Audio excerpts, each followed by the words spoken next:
तो अस्सलाम वालेकुम दोस्तों, welcome back to my channel diet and spice. Welcome back to my Bakra Eid series. तो आज की रेसिपी में हम बनाएंगे मोती कबाब या पेबल कबाब, या आप इनको कह सकते हैं। ये बहुत ही आसानी से बन जाएंगे। ना आपको चॉपर की ज़रूरत है, ना ही आपको ज़रूरत है किसी ऑयल वगैरह की इनको फ्राई करने के लिए। पानी में ये टिक्कियाँ बन जाएंगी। जी हाँ, पानी में इतने मज़ेदार सॉफ्ट सी बन जाएंगी ये कि आपको मज़ा आ जाएगा खा के।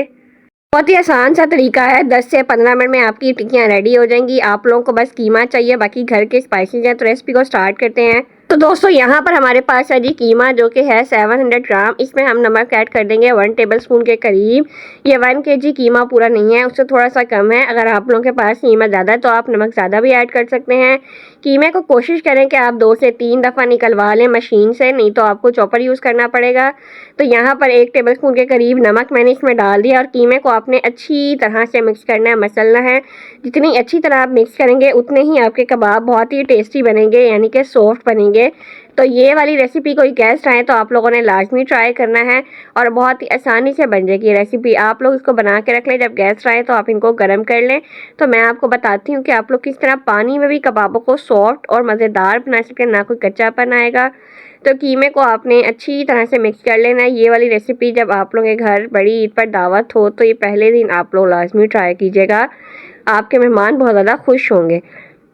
कीमे को आपने इतना मैश करना है कि कीमा जो है ना चिपचिपा सा हो जाए, ठीक है, आपके हाथों पे स्टिक करने लग जाए। आप लोग देख सकते हैं इस तरह से हमें कीमे की चाहिए है लुक, या आप टेक्सचर कह लें। इसके बाद ये मेरे पास बीफ फैट है, यानी कि चर्बी है। चर्बी को मैंने पीस लिया था और इसका पाउडर सा बन गया था। आप इसमें चर्बी लाजमी ऐड करें, इससे सॉफ्ट बनेंगे। और आपको घी जो नहीं डालना पड़ेगा, ये चर्बी ही मेल्ट होकर घी की शक्ल इख्तियार कर लेगी। तो अगर आपके पास चर्बी नहीं है, आप लोग इसमें देसी घी या बटर भी ऐड कर सकते हैं। चर्बी डाल के इसको मैंने फिर अच्छी तरह से मिक्स कर लिया है। बहुत अच्छी तरह से आपने मिक्स करना है और आप लोगों ने इसको कवर करके रख देना है। अगर कीमे के साथ बोटियाँ बोटियाँ जब आप कीमा निकलवा रहे हैं तब चर्बी लगी है तो फिर आपको एक्स्ट्रा ऐड करने की ज़रूरत नहीं है। मेरे पास कीमा जो था वो बिल्कुल प्लेन था, उसमें फ़ैट नहीं थी, इसीलिए मैंने ऐड किया। तो ये फैट आप लोग जो है घर में जैसे आप कुर्बानी के दिन होंगे तो आपके पास चर्बी आती है, जमा होती है, तो आप इसको पीस कर रख लें और आप जो है ना इसको महीने तक आराम से फ्रीज़र में रखने यूज़ कर सकते हैं, थोड़ी थोड़ी जब भी ज़रूरत पड़े। तो कबाबों में इसको लाजमी ऐड किया करें, बहुत ही मज़ेदार सा फ्लेवर देती है और शाइनी सी लुक आती है। तो अब अच्छी तरह से कीमे को मिक्स करके ना मैंने इसको रख दिया है कवर करके तकरीबन 10 से 15 मिनट के लिए। नमक अच्छी तरह से रच जाए और कीमा जो है हमारा और सॉफ्ट हो जाए, यानी कि मुलायम सा हो जाए।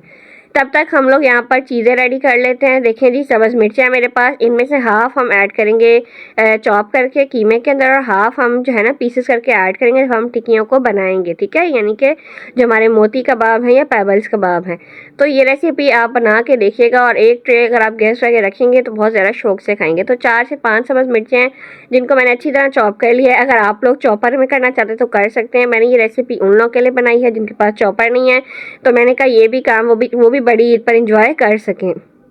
तो सब्ज़ मिर्चों को हमने अच्छी तरह से चॉप कर लेना बारीक बारीक से, ठीक है। अगर आप लोग पास चॉपर है तो ये काम आप उसमें भी कर सकते हैं। तो सब्ज़ मिर्चें चॉप हो जाएंगी और उसके बाद हमने 1-2 काम और करने हैं, मैं आपको दिखा दूंगी। बिल्कुल इसका बाजार जैसा टेस्ट आएगा।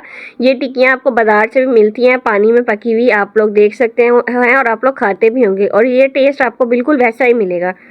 तो यहाँ पर हमारे पास सबसे मेन इंग्रेडिएंट है, जो कि है सब्ज़ इलायची। छोटी इलायची 2 आपने ले लेनी है और इसके आपने बीज निकाल लेने हैं। इनको हमने पीसना है, ठीक है।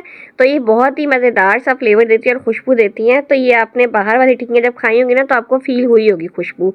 तो यहाँ पर हमारे पास है जी 1 चम्मच सौंफ, ठीक है। ये दोनों मेन चीज़ें हैं, ये आपने बिल्कुल भी मिस नहीं करनी। 1 चम्मच मैंने भर के सौंफ ली है, और सौंफ से क्या होगा कि एक तो खुशबू आएगी, दूसरा आपका जो बीफ है वो हजम भी हो जाएगा, ठीक है। तो आप लोगों ने इनको दरदरा सा पीसना है। सौंफ और सब्ज़ इलायची को हम पीस लेंगे दरदरा सा।